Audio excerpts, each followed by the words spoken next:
As a young lad growing up in the 80s and the 90s, I developed a real love for portable game systems. And I can still remember the excitement that I felt as I got my sweaty paws on an Atari Lynx and a copy of California Games. Playing two-player Tetris with friends on the Game Boy with the link cable, or Sonic the Hedgehog on the Game Gear, they were all fantastic experiences. And I've fed my mobile gaming addiction ever since with all of the various Game Boy models, the Neo Geo, the PSP, the Vita, and of course the Nintendo Switch, which is an amazing device. But all of these consoles have succeeded, or not, on the back of their games libraries and exclusive titles. And that's the way it often is with consoles. And it's why many gamers have migrated to the PC. But what if you could have a great portable from a mainstream gaming company with access to all the titles that you play on your gaming PC? Now that is an exciting proposition. Welcome to the Steam Deck. When Valve announced this product, I was really quite excited, as you can imagine. And yes, of course, there are other mobile PCs built for gaming. But if Valve, the company behind the massive Steam gaming ecosystem, were going to put some money into building a portable gaming system, then chances are that it would be a good one. And I'm pleased to report that it is. Pre-ordering for this device was frenetic. I finally managed to get my reservation through 9 minutes after pre-ordering opened, and I still had to wait 9 months before I got my invitation to purchase. And I know that some of you out there are still waiting and have waited even longer than that. But I can tell you that it is worth the wait. I've had this Steam Deck for about 5 months now, and I've put in a lot of hours of game time. So let me share my thoughts with you and give you an introduction to the device. The Steam Deck is basically a PC running Linux.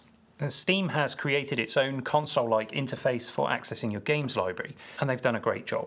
It's really easy to use. Once you've logged into your Steam account, you can access any games that you've bought, download them to the deck, and go ahead and play. Although we will say that not all games work on the Steam Deck. And some work, but they don't really suit the form factor. And we'll look at why in a moment. But first, let's go through the specs and give you an overview of the machine itself. There are 3 versions of the Steam Deck on sale, and unless you're willing to buy an overpriced used one, then you'll need to join the reservation queue. Production has ramped up though, so a reservation today in September 2022 should be available in Q4 of this year. The base model has 64 gigabytes of storage, which is of the slower eMMC type. That's £349 in the UK or $399 in the US. You get the deck and you get a carrying case.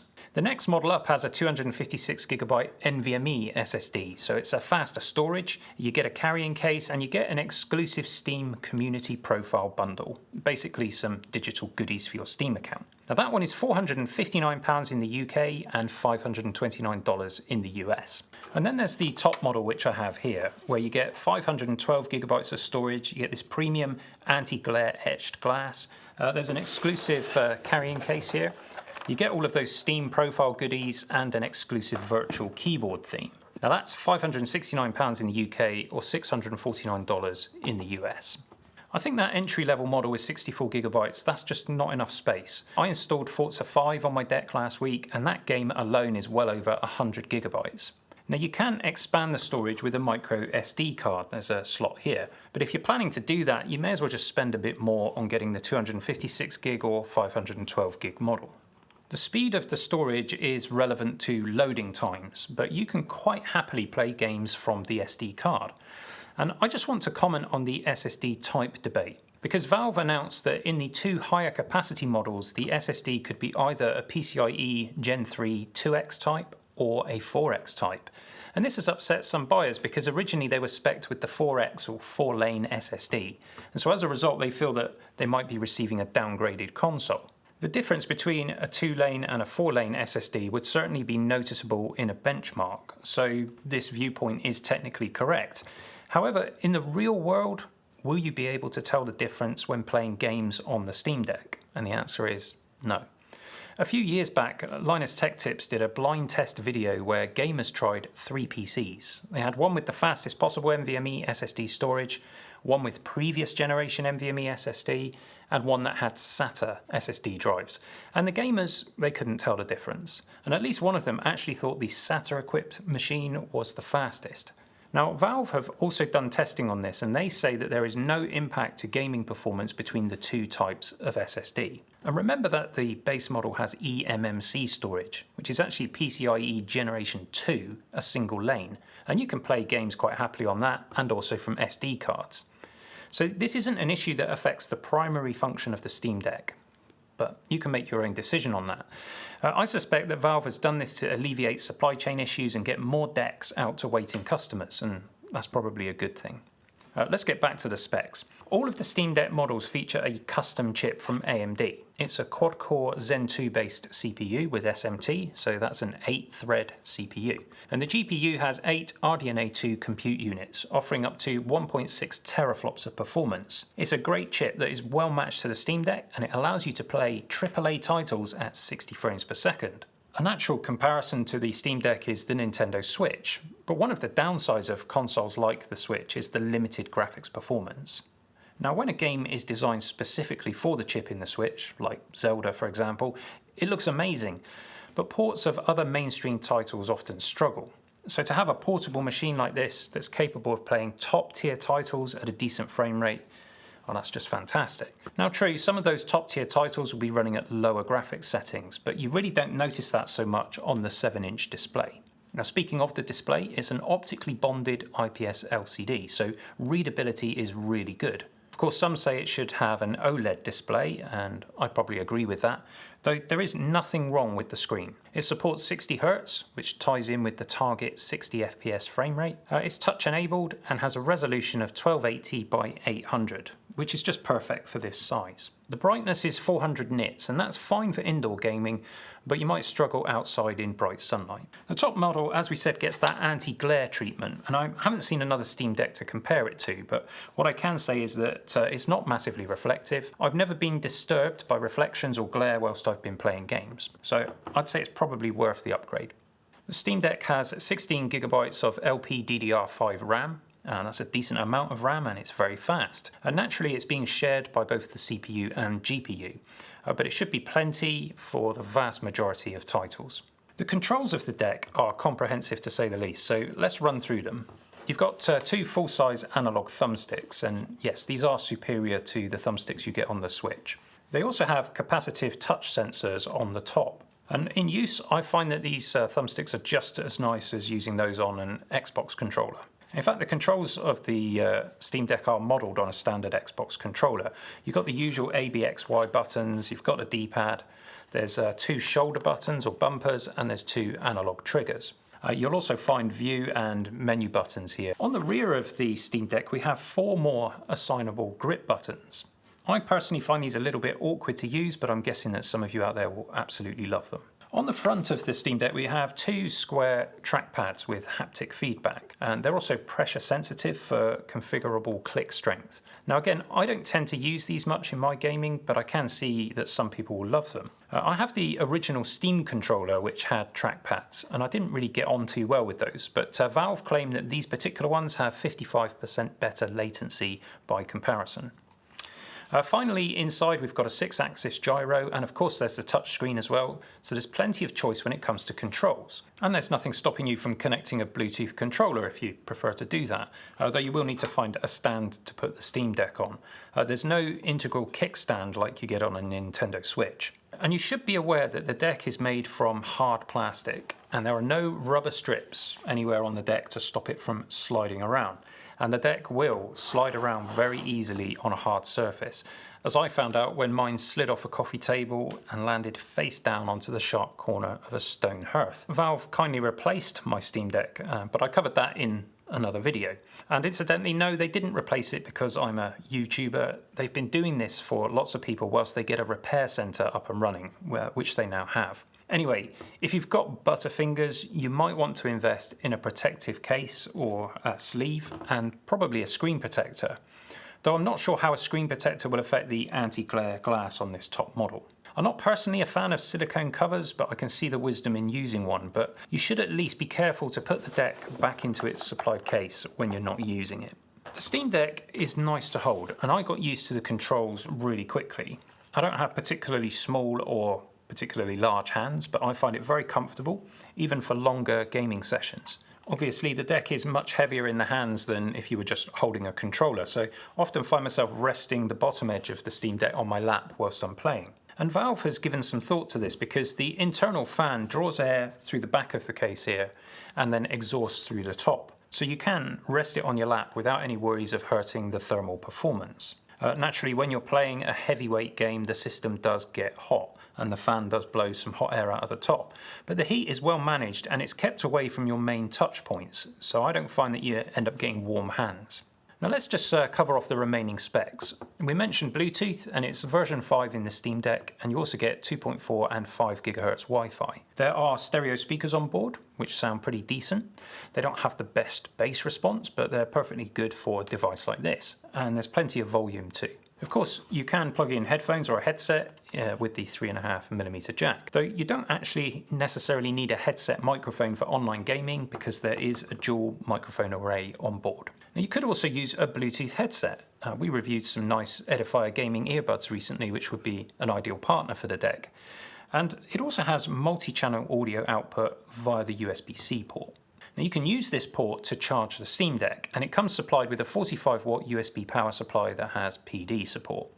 But you can use any USB-C charger at 45 watts or more. I tend to use a 100-watt GaN charger that I have because I find that the included wall plug and cable is a little bit on the short side for playing whilst charging.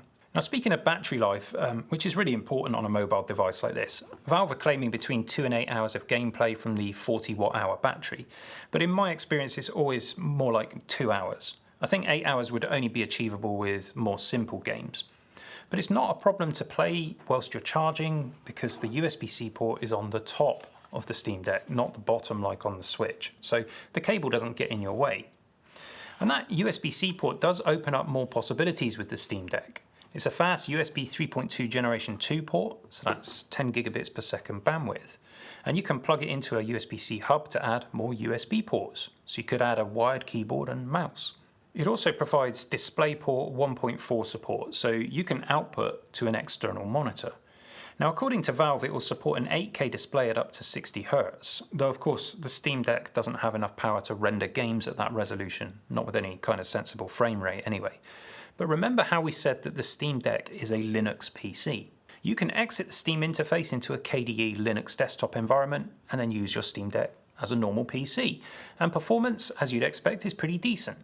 In fact, you could even wipe the deck and install Windows on it if you wanted to. Valve has published drivers for that exact purpose, and they're also making a docking station. That's due for release later this year, so I'll pick up one of those and do a review when I can. So it seems that Valve is very much taking the approach of it's your Steam Deck, use it how you want. And they've taken that to frankly unprecedented levels by providing spare parts and teardown guides via iFixit. So there's actually nothing stopping you from upgrading a base Steam Deck with the anti-glare screen. Or if you wanted to change the NVMe SSD in your Steam Deck, you can do that, as long as you're happy to take it apart.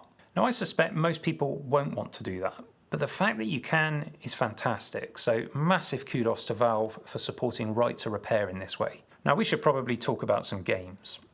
Not all games work on the Steam Deck. Some are just incompatible and won't run at all. Others don't work well with this particular form factor. The games which work best on the deck are those that have great controller support, and those which don't have tiny icons or text on the screen. Because as lovely as this screen is, it's quite small and hard to read text sometimes, even in games that are fully supported, like, say, No Man's Sky, but perhaps it's just because I'm getting old. Steam helpfully shows you the games which have been tested and those which are fully supported on the deck. These have a green tick next to them, and this is known as Deck Verified. Steam is continuously testing games and adding to this list. In fact, they are reviewing every single game in their catalogue. If you download a Deck Verified game, it should work seamlessly. But some games you'll find are playable, but might need some manual tweaking to get the best experience. Things like configuring a controller, or maybe you have to use the touchscreen and virtual keyboard to navigate a launcher app, that sort of thing. And these games have a yellow eye icon next to them. Then there are games which are just completely unsupported, and they won't run at all on the deck. And part of this is due to the fact that the Steam Deck is running Linux. Some games do have a Linux version, but most games are developed for Windows. Now, Steam uses something called Proton to get around this. And Proton is a compatibility layer which provides some of the essential Windows code libraries and allows Windows games to run on Linux. But it's not a foolproof solution. Some games just don't work. I guess it is possible or even probable that these games would run on your Steam Deck if you installed Windows, but that's a big step to take, so I wouldn't recommend doing that unless you fully understand what it is that you're doing. Now, you'll also find games in your library where the compatibility is unknown. That simply means that these games haven't been fully tested yet, so they may work perfectly, or they may not work at all, or it may be somewhere in the middle. Now, you can, in theory, map the controls of the Steam Deck however you like, so you can make custom configurations for various games, and that can help to make some of these games more usable. You can also use in-game menus to customize controls, but I've found that these don't always work well. I found the buttons on the rear aren't always recognized, and sometimes these trackpads are seen as the same input as the D-pad. So on games that aren't fully supported, you might find there's a bit of going backwards and forwards between the game and the configuration screen to find something that works. But fortunately, others in the community may have done that process already and shared their work. So you then also have the option to download a control scheme from the community. The performance of the Steam Deck is probably going to surprise you. Graphically intensive games like No Man's Sky and Forza 5 play really nicely on the Steam Deck. And the graphics quality is plenty good enough for a mobile device. Frankly, it's astonishing that you can play these games at all on a device like this. Using the menu button here on the right side of the Steam Deck, you get access to quick settings, like adjusting screen brightness, although the deck can automatically adjust based on ambient light. And we've also got this useful performance overlay. As you can see, there are various levels from just a simple frame rate counter up to full details on every individual processor core. And this can be really helpful when you're testing out graphics settings for your favorite games, because you can use this information to fine-tune the settings and find a balance between good visual performance and power consumption and ultimately battery life. On the other side of the Steam Deck, we have the Steam button, and pressing this gives us access to things like our library. When you go into the library, it shows you the games that you've got, particularly those that are deck verified, and it gives you access to installed titles that you already own. But you can also browse the Steam store direct from the Steam Deck. Again, you'll find it gives priority to titles which are deck verified, but you can access all of the titles in the catalogue.